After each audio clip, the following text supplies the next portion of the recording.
because unfortunately, like Dr. Majors mentioned, many of these food companies play the game. They play the game in that when trans fats had to be labeled, companies just put enough trans fat in or lowered the serving size. So if a serving of peanut butter was 2 servings, they just made it 1 serving, and now they could label it no trans fats, even though it has the same amount of trans fats that it used to. Now that seemed crazy that you could be lied to, you could be hidden, but that's the reality. Now here's Dr. Kyle. This is specifically a video about fat. It's about burning a Twinkie, so enjoy.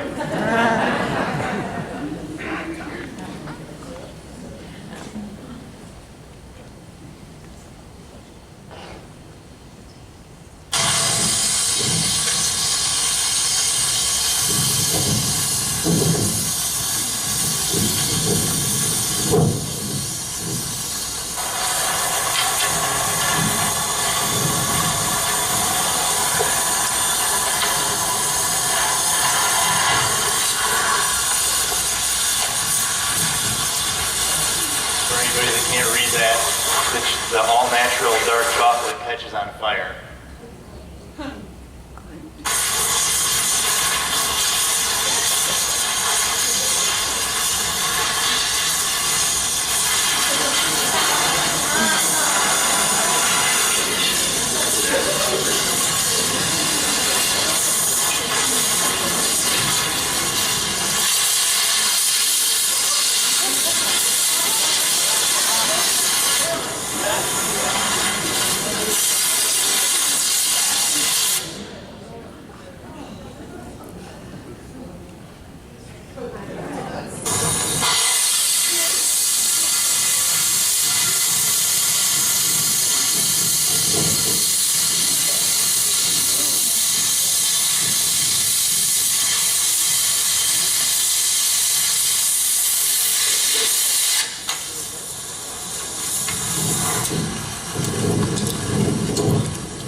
Amazed by that.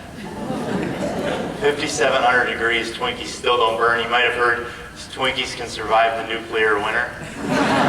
They can last for decades. A safer experiment, if you want to test this with bad fats, go home and take a piece of American cheese and try and light it on fire. It doesn't even melt. American cheese, if you notice, it just kind of forms.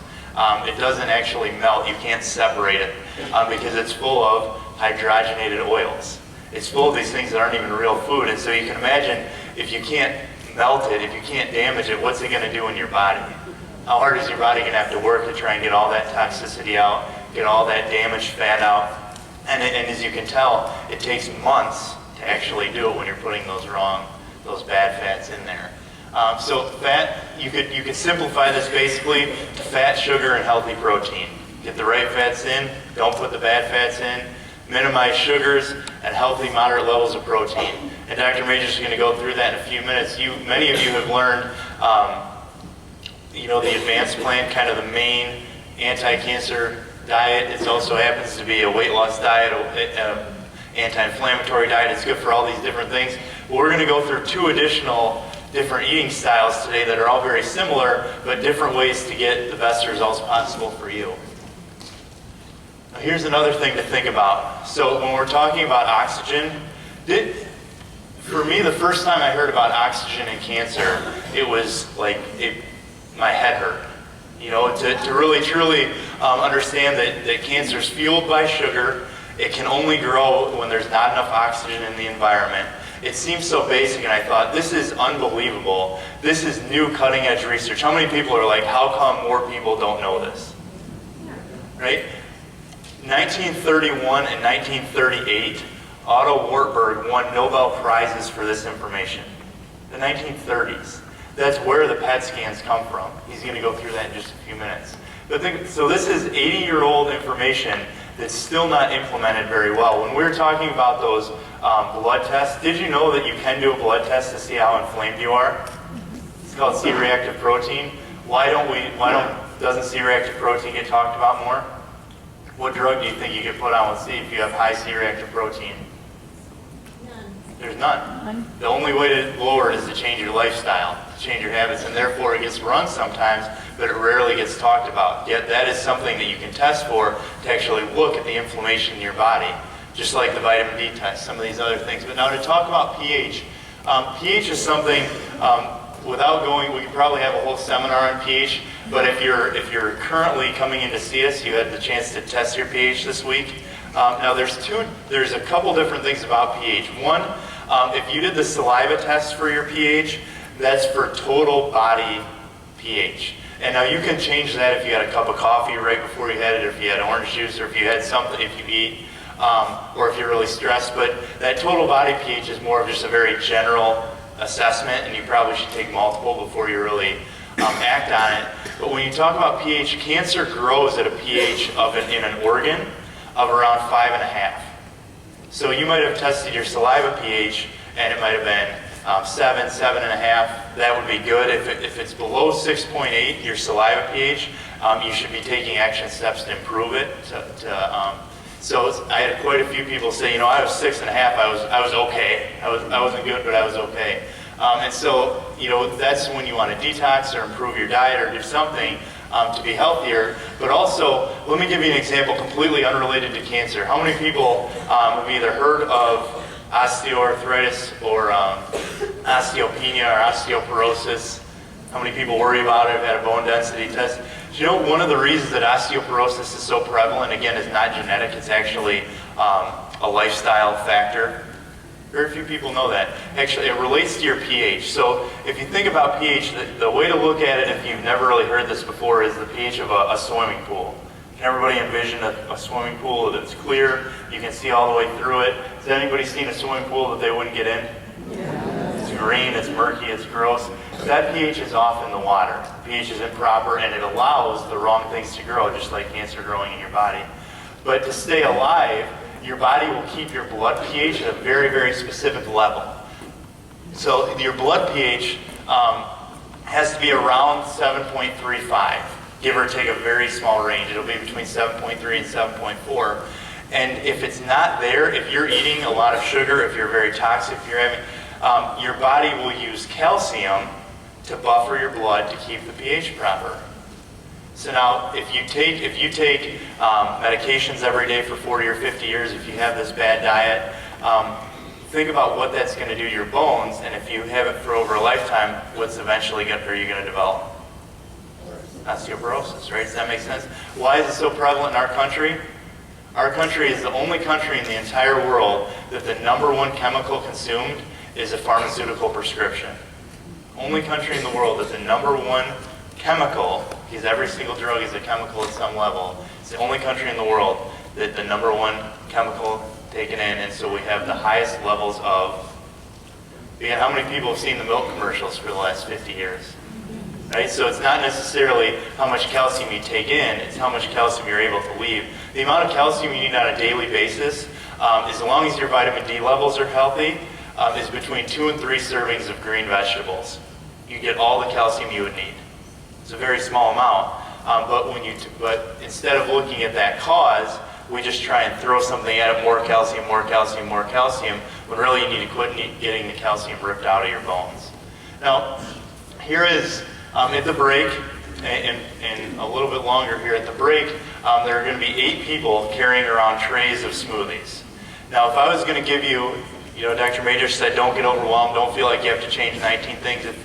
If you're looking to change your diet, if I could give you one thing to do, and a ton of people in this room already do it, it would be to make smoothies every single morning, or at least multiple days a week. So here's the recipe for those note takers. You can be more creative. There's 10 different recipes in the cruise ship book. There's recipes in the nutrition book. But here's a basic smoothie. It's a way to get one of those servings of green vegetables, or maybe even 2. Put some spinach or kale in. You won't taste it, but berries, almond or coconut milk, filtered water, and protein. That's going to have healthy fats, moderate proteins, healthy low glycemic carbs. It's a great way to start your day. It even has some other healthy calcium in it. But when you do this, try this out. This would be the best replacement, because to me, one of the hardest things for people to change is breakfast. Because breakfast is usually one of 2 things. Either it's cereal, toast, pancakes, waffles, and what are all those things? Yeah. Sugar, right? They're carbs. Or eggs, bacon, you know, most of the time with eggs we get the processed sausage and things. So for most people, breakfast is the hardest meal to get a healthy meal. Even oatmeal, again, is mostly sugar, it's mostly carbs. So this is a much better replacement. And I thought about this last night. I said, half this room has already heard this 15 times. So I took a picture. You know, it reminds me, has everybody read like the Three Bears book, Goldilocks and the Three Bears? It kind of reminds me, if you look on the right, that big mason jar is mine, the little one in the middle is my wife's, and the little sippy cup is my son's. You know, so every day this is what we make. Every single day, at least 6 days a week, we have a smoothie every single morning, and that's just yesterday's. So again, it's one of those things where as you implement these things, you're going to reap the benefits and it becomes more of a habit, and then you start to sneak other things in there. I think that smoothie, if you can see up close, it's kind of brown looking. I think it has like 14 ingredients, you know, so you get a little more bold. It starts to taste a little worse. Your palate can handle it, but in the beginning, start with something you're going to like, the milk, the berries, the spinach, and the protein. Now, why do I say why should you put protein in there? When you're eating, one thing a lot of people don't understand, the standard American diet is typically very high carbohydrate in the morning, something like a sandwich at lunch, and then this big piece of meat, vegetable, starch at night. That's kind of the classic American diet. Your body, when Dr. Majors is talking about sugar causing cancer, will remember that more than 30 grams of protein in a meal turns to ketones, which turns to sugar. So if you're eating these huge pieces of meat at night, you don't absorb all of it. In fact, a lot of it turns from what could be very healthy into being unhealthy. And so you want to have, at each meal, you want to have some protein, you want to have some healthy fat, and you want to have these low glycemic carbs. So breakfast, without the protein, unless you're going to make eggs, or if you're bold enough to be kind of like Rocky and dump some raw eggs in or something, protein is the way to go. And why do I say that? Now, protein, the last thing I'll say about the proteins is that you have to have the right type. So that when I say perfect protein, that's truly what I mean. Whey protein from grass-fed cows that has healthy fats, concentrated proteins. If you went to GNC, anybody seen what whey protein costs at GNC? 19, 20, 30 bucks, whatever it is. And if you notice, they actually put usually the 40-gram scoop in. So how come they have to do that? Because they heat it so high and they use such cheap quality ingredients that you need twice as much protein to absorb half of it. The whey protein, when we talk about perfect protein, you absorb all 20 grams because it's low heat, and then it also doesn't have the sucralose, the food colorings, the preservatives, the sugars, all the other junk that is a negative effect. It only has stevia, which is a great natural sweetener in the healthy protein. So coming up next, here's Dr. Majors for the 7 essentials you need in every single cell.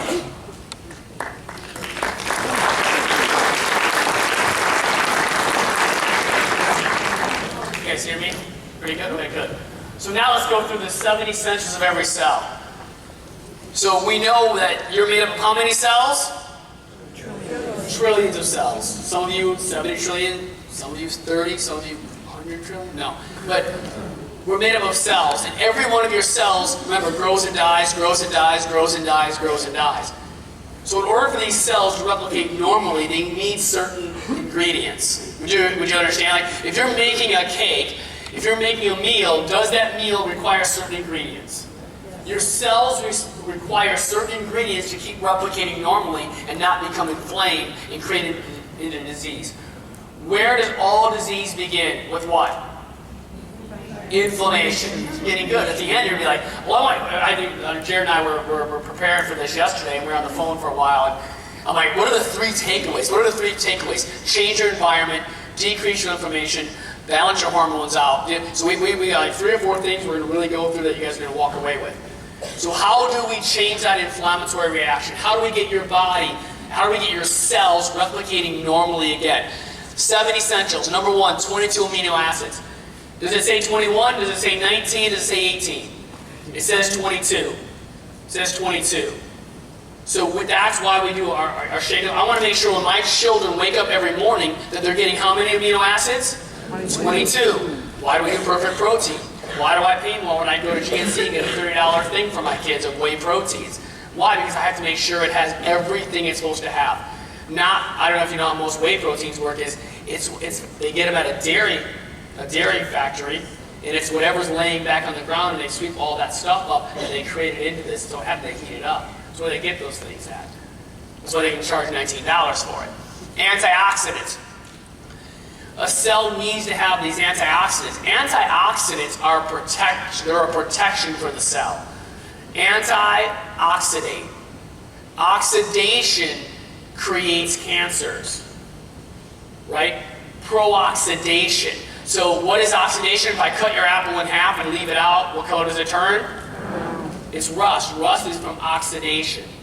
So what antioxidants do is antioxidate, they protect the cell from becoming what? Oxidized and damaged or inflamed. Now, how does chemo work? Chemo works, or radiation works by oxidation. It works by oxidation. So why? Because the cells will become, the more oxidation we do, specifically to a cell, it dies. The problem is what happens to the other cells. So if I put chemotherapy in your bloodstream, does it know just to go to the pancreas?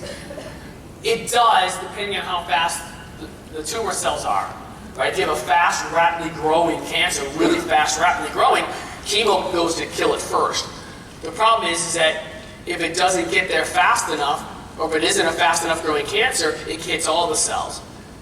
And so then it creates damage in all your cells. So I'm not saying not to do that. What I'm saying is that you need to make sure you're protecting the rest of the body. So antioxidants. We talked about fatty acids, enzymes. Enzymes are very, very, very important because in order to break your food down and take it to your organs, you need enzymes. There's protein-eating enzymes. There's fat-eating enzymes. There's sugar-eating enzymes, carbohydrate-eating enzymes. So enzymes are they're like a taxi cab driver. It goes over to this protein. The protein gets in the back of the cab, and that cab drives it to your heart.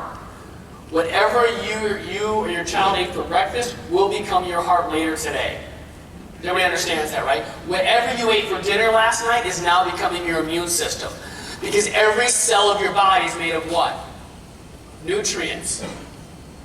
And so whatever you ate will become your organ. Because you have to keep rebuilding and rebuilding and rebuilding and rebuilding. So if you want your child's heart to be developed out of the candy they eat today, it's a bad day for your kids that you guys are here. A really bad day for your kids. Everybody says, well, what do you do with your kids? Are my kids out trick-or-treating? Yes, they're out trick-or-treating. They're excited. They go door to door. They get a certain amount of money for every piece of candy they have.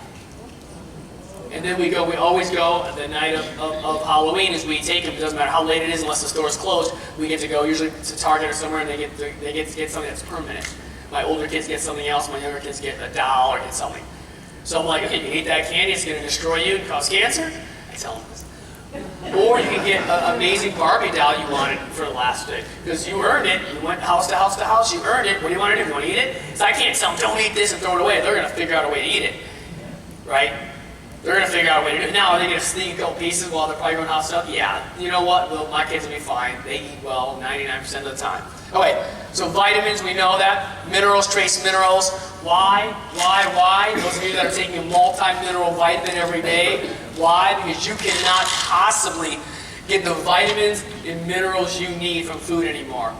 Unless you're juicing, like I do on a regular basis lots of times a day. Our food is so devoid of nutrients density now. It's not very nutrient dense anymore. That's the problem. So we have to get a good multivitamin coming from food and minerals. And that's the men's multi, women's multi. A lot of you are taking Theragrams, or you're giving your kids Flintstone vitamins and giving all this. Those are just synthetic. Your cells have a hard time even absorbing it. That's why your urine turns what color? Bright yellow. Okay, oxygen. We talked about that. Every cell needs oxygen. So what is everybody says, what's the number one vitamin? If I can't do anything else, if I left here today and did nothing else, but I got into one vitamin and got my kids, I can only afford one thing, it's D3. It's D3. Vitamin D3 is actually a hormone. It's one of the most important hormones. Hormones are chemical messengers we're going to talk about after lunch, but vitamin D3 is very important. And the way vitamin D3 works is As soon as your brain recognizes there's cancer or recognizes a virus, let's say it's the flu or anything, the brain recognizes it, it sends a message down the spinal cord through those nerves into the immune system. When the immune system, before the immune system goes to your cancer, before the immune system goes to kill that virus, it has to attach to a D molecule.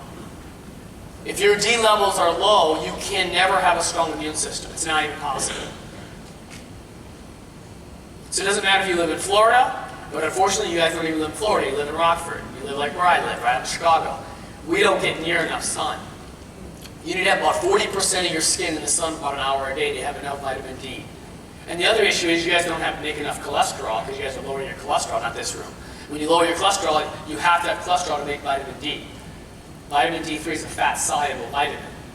So again, this is study after study showing in 2012, these are medical studies on D3. They're doing so much. What's interesting is your doctor's not telling you these studies.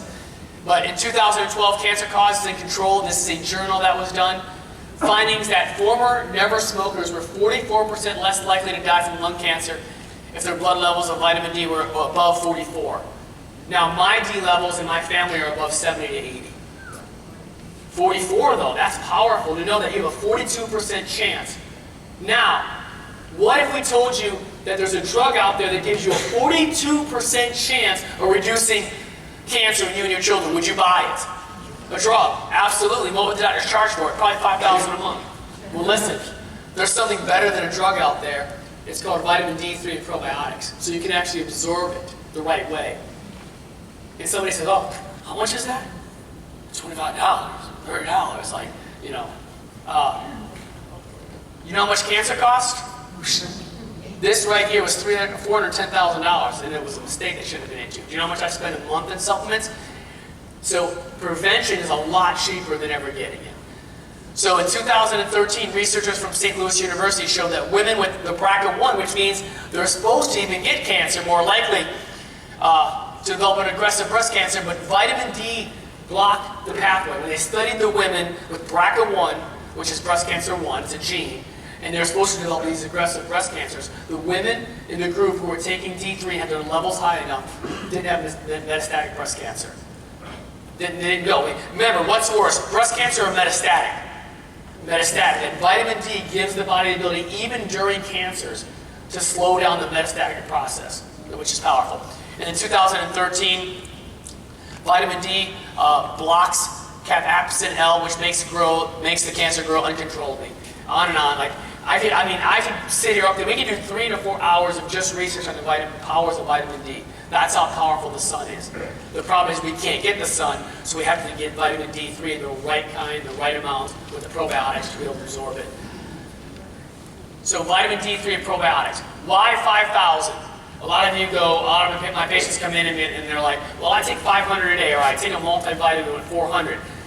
No, you need a minimum as an adult of 5,000 IUs a day. My 3-year-old takes 2,000 a day. My 3-year-old takes 2,000 a day. Or she'll take one of these pills every other day on average. About 2,300 she's getting, 2,500. We need at least 5,000 a day. Now, we don't guess, we test. So a lot of you, next time you go to a doctor to run any medical test, you always add D3 in, we measure it to see where you're at. And so, Harvard suggests that 5,000 IUs a day, that's why we created it with 5,000 that's 4 hours in the good sunshine daily. 4 hours to get that much, 5,000. 4 hours. I don't know, who wants to sit in the sun 4 hours? Well, if you're on vacation, I'd love it. Okay, so again, what's number 2?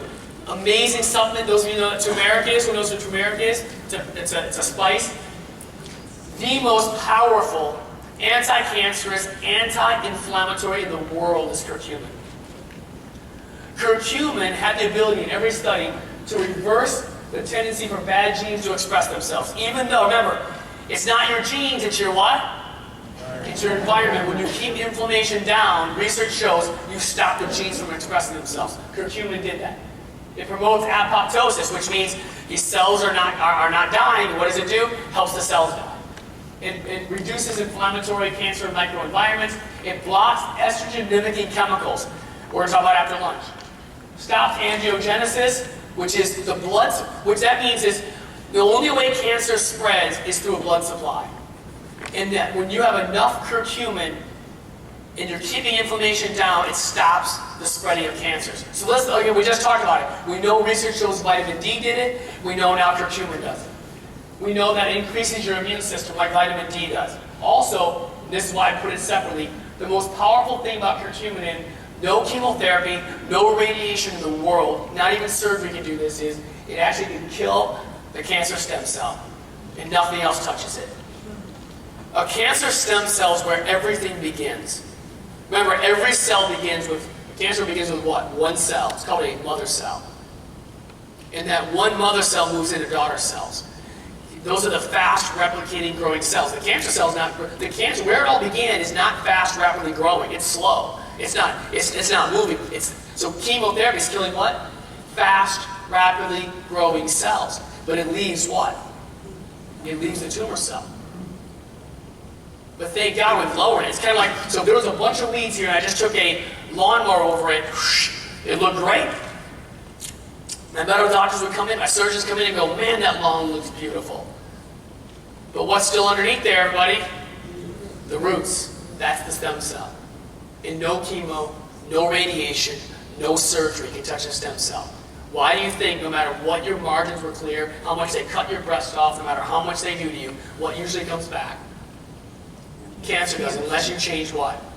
The environment. Now somebody says, well, my sister had a double mastectomy, did this, this, this, and this. I had a lady screaming at me from the audience saying, I did none of what you're telling me. I went through conventional and I'm still alive. I said, congratulations. It's very possible, but you had to change something in your life. It's impossible for just chemotherapy, radiation, and surgery to keep you alive 20 years later. But you're saying, oh, we know somebody. So I started questioning her in front of her husband. And he wasn't as mean to me. So I said, let me talk to you. What did she change? He goes, yeah, she's changed nothing. She eats the same, she never changed anything. Were you smoking? Nope, never smoked, on. And then he said, well, she quit her job. I'm like, wait a minute, let's talk about this. She quit her job. What was your job? She was a nurse working midnights.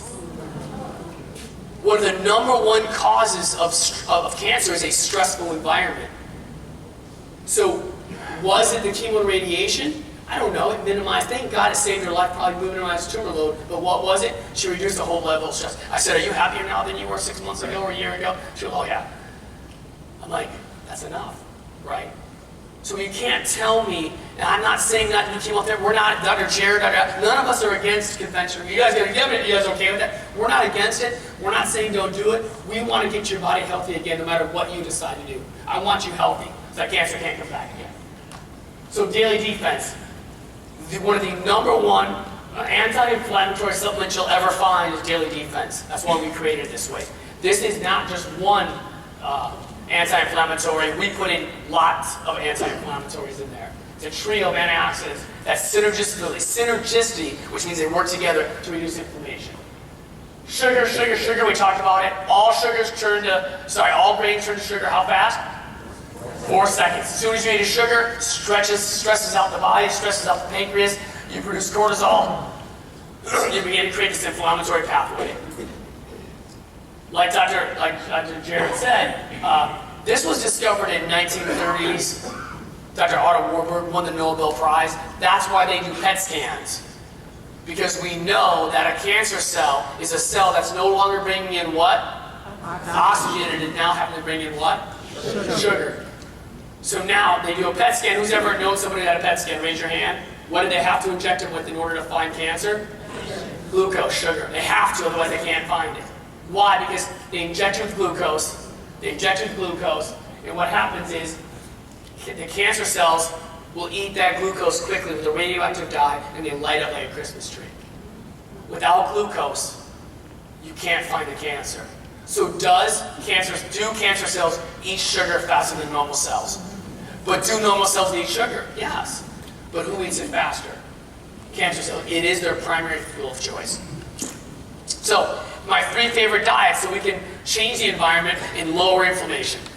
#1, advanced plan. That comes out of the nutrition book, the green book you guys see here. I would say about 80% of this room should just be following this diet. Your kids, very easy diet to follow. It is.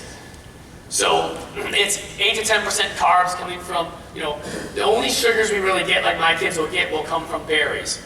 Now they have things once in a while, yes. But the majority of their diet is going to be, it's going to come from, their carbs come from veggies, and it comes from, even vegetables that remember have carbohydrates. It comes from vegetables and it comes from berries, mainly. Very rarely, my kids were out on vacation, they'll have a banana or things. Bananas are very sugary, but at least they have the nutrients in it. And most of it's healthy fats. Now, my diet is a ketogenic diet. And I've been following this now for 5 years. It's not very easy to do. Easier than a raw vegan diet for a lot of you, because I can still eat some meat with my type of cancers. So it's a healthy fat, moderate protein, very low carbohydrates, and raw nuts and seeds. I barely even had a fruit, just little things here and there, a couple blueberries here and there, a couple pieces of things in 5 years. Because I can't raise my insulin levels at all. Because what happens is that you have a survival mechanism of the human body, that if I told you you couldn't eat anymore, what happens? Would you die tomorrow if you couldn't eat today? Would you die in 10 days, 15 days, 20 days? No. As long as you're getting water, you can live 40 days, a lot of you. Some of you longer. Some of you are bigger. You can live 2 or 3 months, seriously.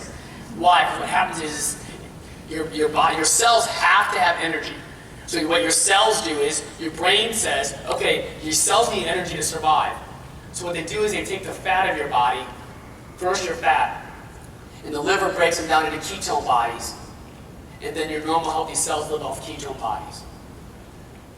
And so, with a ketogenic diet, cancer cells, because they have damaged mitochondria, and remember, what's the only thing they can bring in for fuel?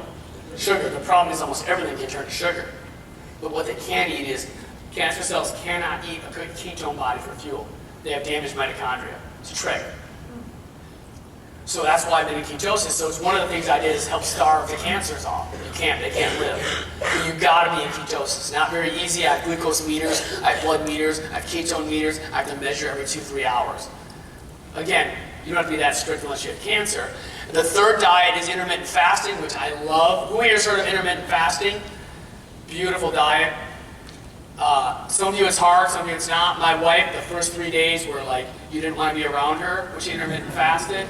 Because she's the type who had to wake up in the morning and have her shake really early. She had to eat again by 10. She works out in the morning. She had to eat again by noon. The kids got off at 3:30. She had to eat with them at 3:30 a little bit. Even though they were healthy things she was eating, she just kept bringing food in.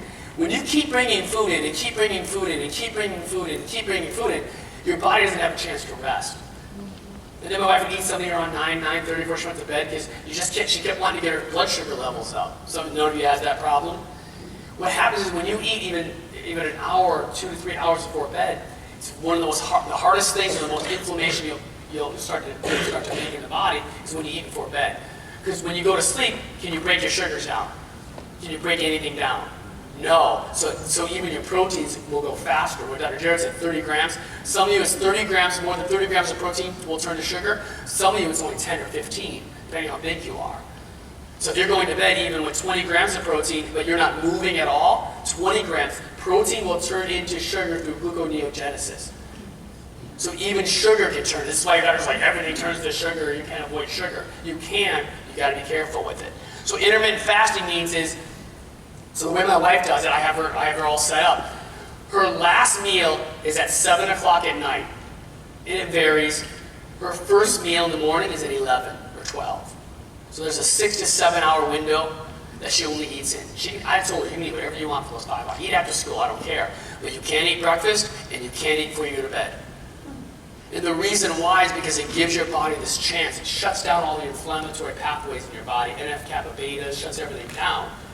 Because when you eat so much, one of the #1 causes of inflammation and disease is eating too much.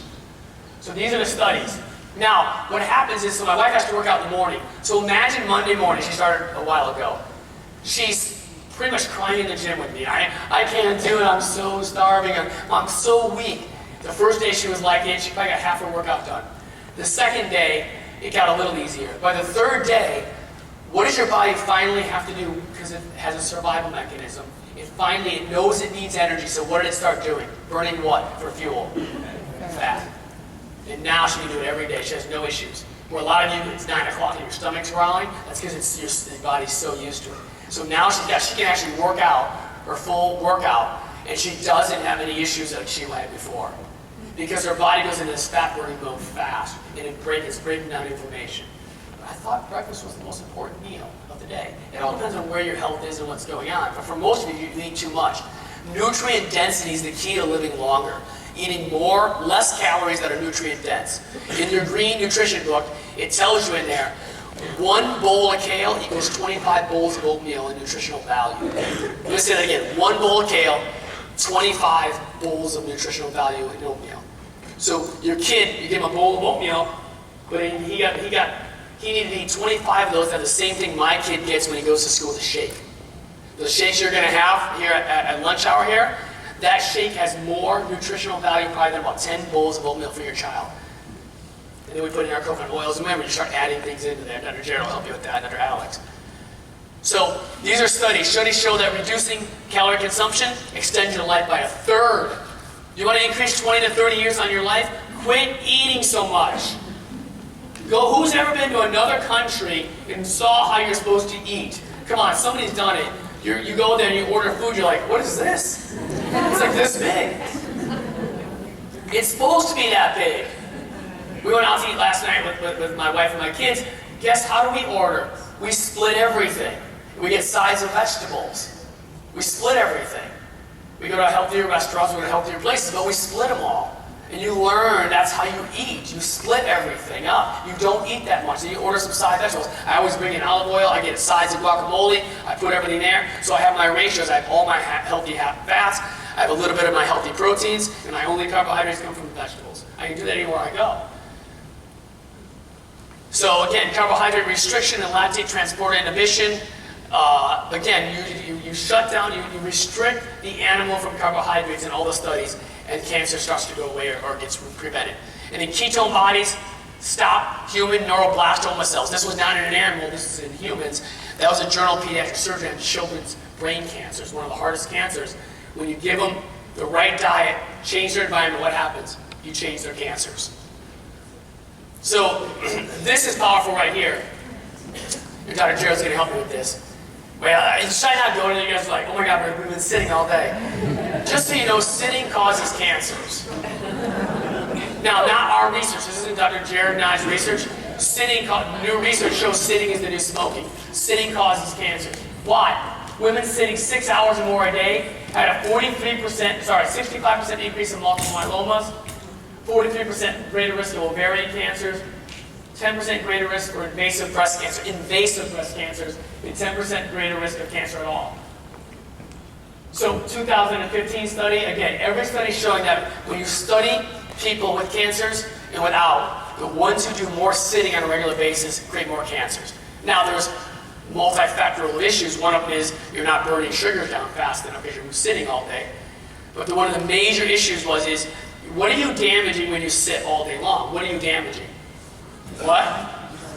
You're damaging your spine. That's what the research is showing is, this is what we're doing all day long. We're in the worst position we can, and we're destroying our lifeline. Remember, the only way the brain gets to the body is through how? Spinal cord and the nerves, and I'm destroying my curves. Or a lot of you are leaning to one side, you're on the computers, your kids are texting all day, shutting down the spinal cord and destroying those areas. So how many people, test yourself right now, how are you sitting? Don't move. So are you sitting? So Dr. Majors is going to go ahead and sit all the way up, straight up, posture, head over his shoulders. Can everybody see what this is doing here? How many people are like his first position though? Right? So think about this. Now everybody, participation time. You've done this before, some of you. Go ahead and sit all the way up. Sit the way you should. Up, a lot of moving chairs. So go ahead and sit all the way up. Take that big deep breath. Blow all the way out. Now push your chin forward.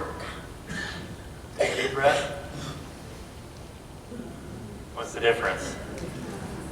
So think about this. Dr. Majors is talking about oxygen is essential for fighting cancer.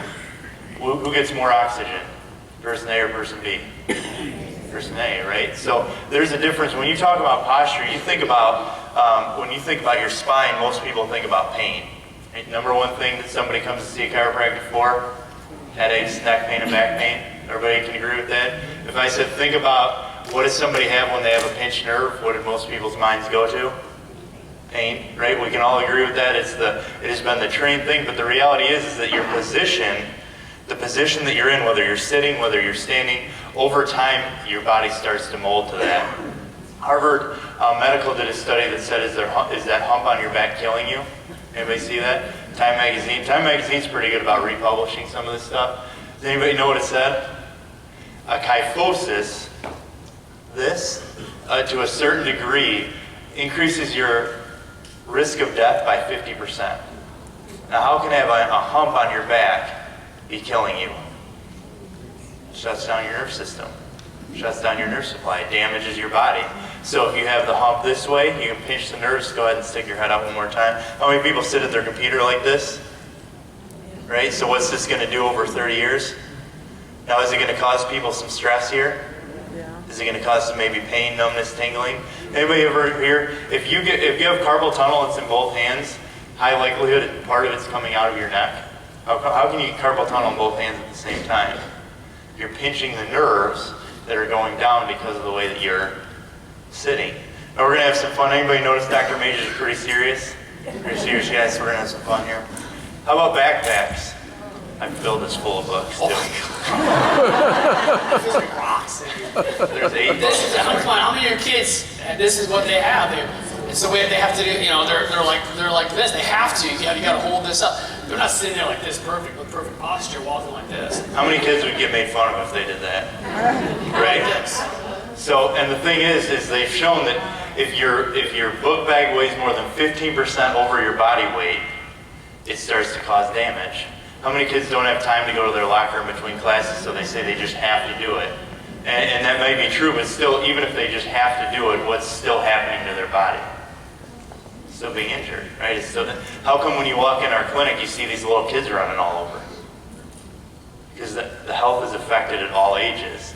Well, you know what's worse is they're doing this texting right here. Right. I mean, you want to see why these kids are so sick now? We've never had a generation of kids that being as sick as they are, and not only in front of all these EMF waves, but they're like this, stretching their spinal cord all day long. Can they breathe for the 10 minutes, 20 minutes on games and doing all that? Listen, most of you, this generation, you guys are in our generation. Oh, he's nice. Sorry. He's a generation down. I'm in between some of you. We didn't have phones. We didn't have the games on the here. We had Atari, and you'd sit up and look at the TV, so our head was in a good position. But now, everything is like this, crushing the spine, stopping oxygen from getting into the body. So what it comes back to, why when you put your head forward couldn't you breathe? You're artificially pinching the nerves in your neck, and for most of you it didn't cause pain. It decreased the amount that your lungs could open, and imagine if you did that over years and years and years, how much less oxygen goes into your body, therefore how much your increased risk of all these different diseases are. I don't know if we should have to do this one. All right. This is not that heavy, but this is bad. But now think about this. Now when we're talking about one-sided, how many people do that? How many people hold their kids like this? Their grandkids, their whatever. Now what's that going to do to the curve in his back right here? If he always wears, he doesn't wear a purse, but if he always wears a purse on the same side over a period of time, what's that going to do to the shoulder, the curve, the pressure? How many people have seen that where they see people walking around like this? Well, think about what that's doing. What's that doing to their health? You can tell without an x-ray, right? Can't everybody see it? So now, it does all these different things. For every inch that your head sits forward, why do people get so much pain, tension, hold their stress? Here, for every single inch your head goes forward, it doubles the weight of your head on your shoulders. Imagine holding a bowling ball here and holding a bowling ball here. Which one gets heavier?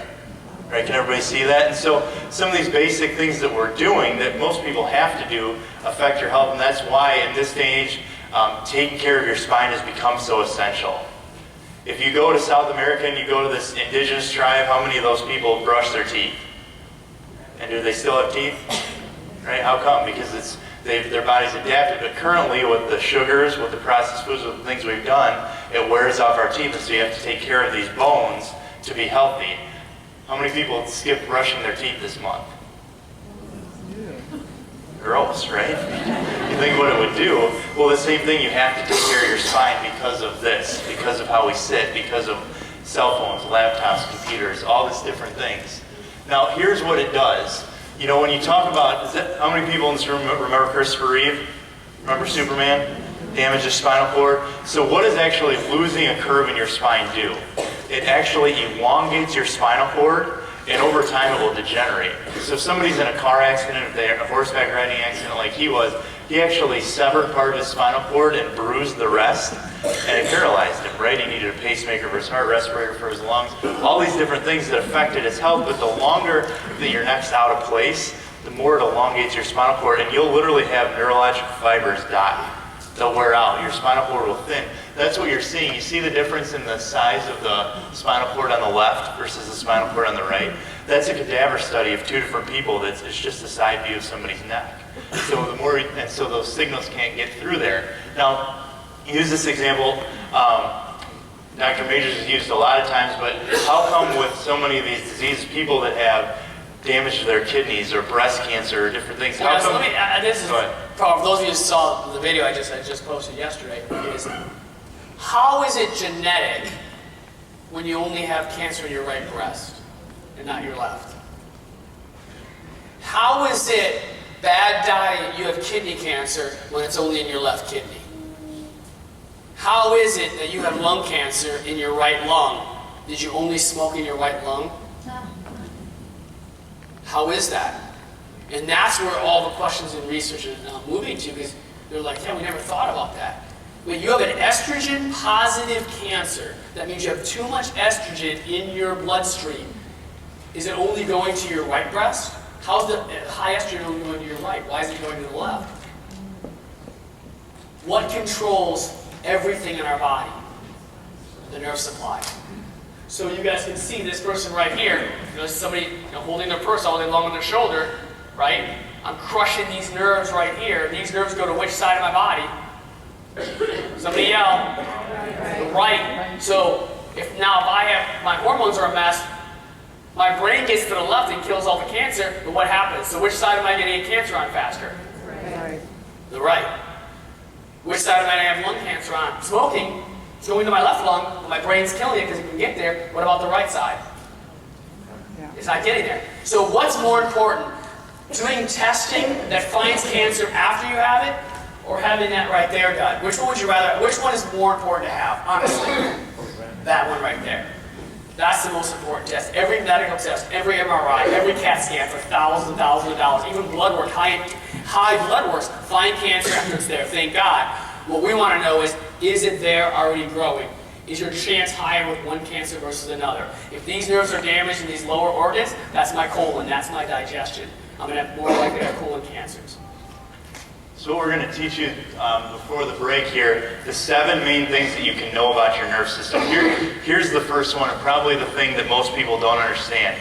You don't necessarily feel if you have damage to your nerve system. How many people remember this? What percent of your nerves feel pain? 10. 10% of your nerves feel pain. So 90% of all of your neurology is happening silently. You have no idea whether it's healing or not because you can't feel those organs. How many feel their arteries plaquing, right? Or their blood sugar rising, or cancer growing like you're here for today? You don't feel it, therefore testing is essential to make sure that you know what to do.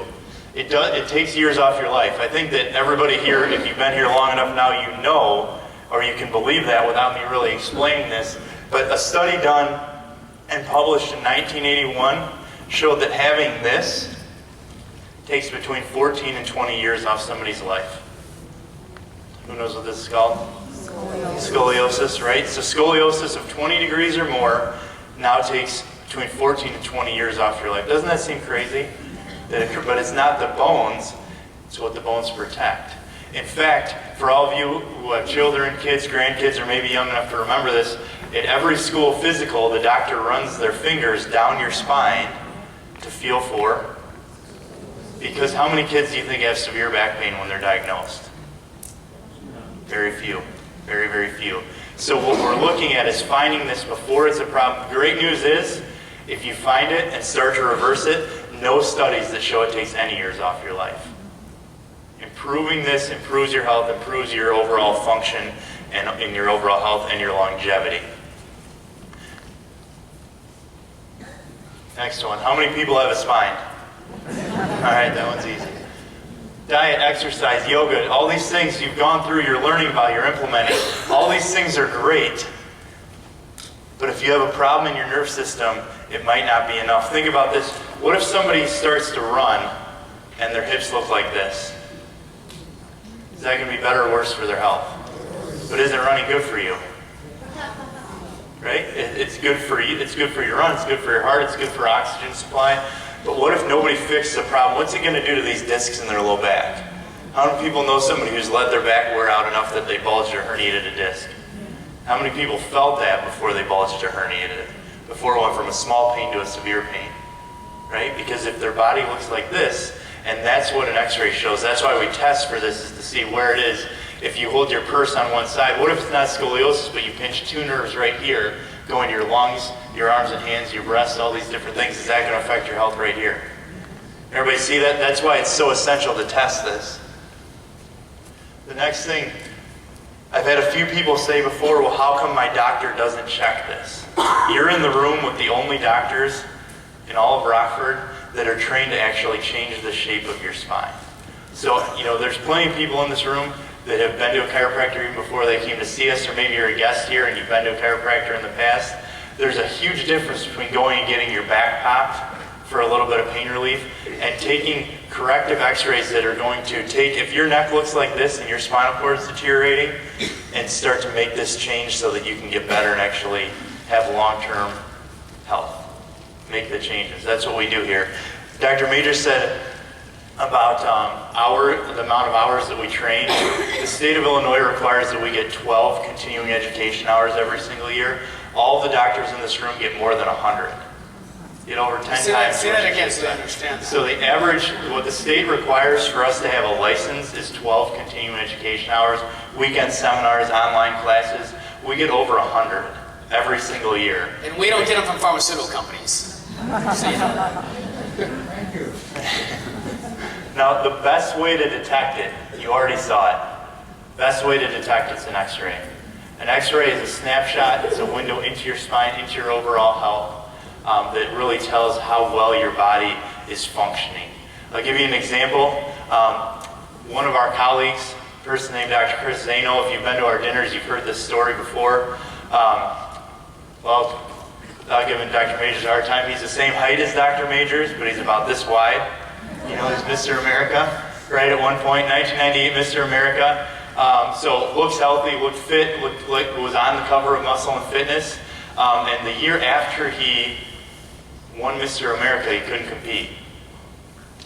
Had ulcerative colitis, started bleeding, going to the bathroom more than 20 times a day. Went to every medical doctor, went to the top specialists in Florida and Texas, looking for the answer, and what did he end up with, do you think? A lot of medications, right? $900 in medication every month was his copay. Can you imagine how much drug, the onslaught that's being put on his body?